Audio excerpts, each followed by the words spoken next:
I'm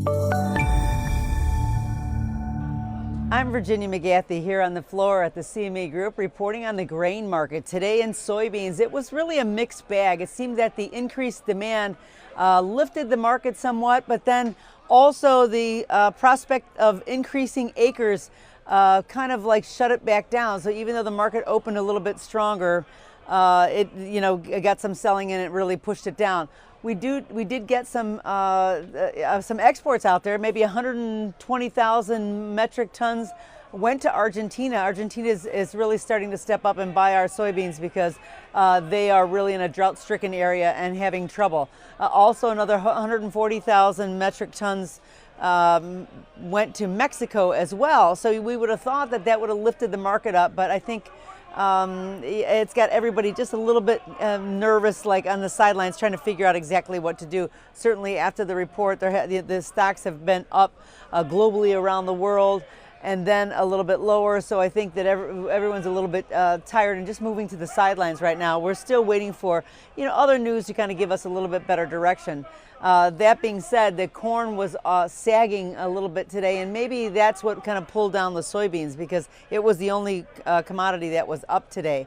But the corn was sagging. It seems that the bullish momentum is slowing a little bit, and it's just just for the time being, that's what it seems like to me. And it seems that some of the slowdown really came from the excess wheat supply that the USDA said domestically and globally was a little bit higher than we expected, and of course, because corn is one of the feed grains, it really put some pressure on the market. That being said, going forward, we still are in a weather market, so there's going to be there's still plenty of things and of facts and even fundamental news that should definitely support that market. Wheat today is just in a consolidation phase, even though it's kind of the lower part of the channel. It just seems that the higher ending stock numbers really capped the rally because the market was looking strong for a while.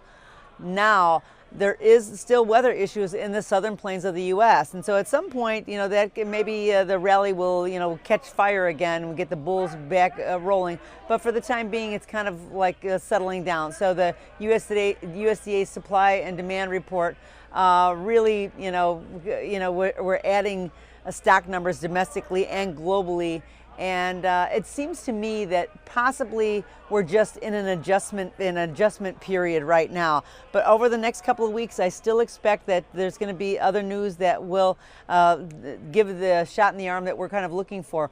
Also, let's watch closely about the U.S. dollar index because the Feds were talking about this inflation. I think that will definitely have an effect on our grain markets across the board. So we're going to watch that one closely. That's all from the floor at the CME Group here in Chicago. I'm Virginia McGathey.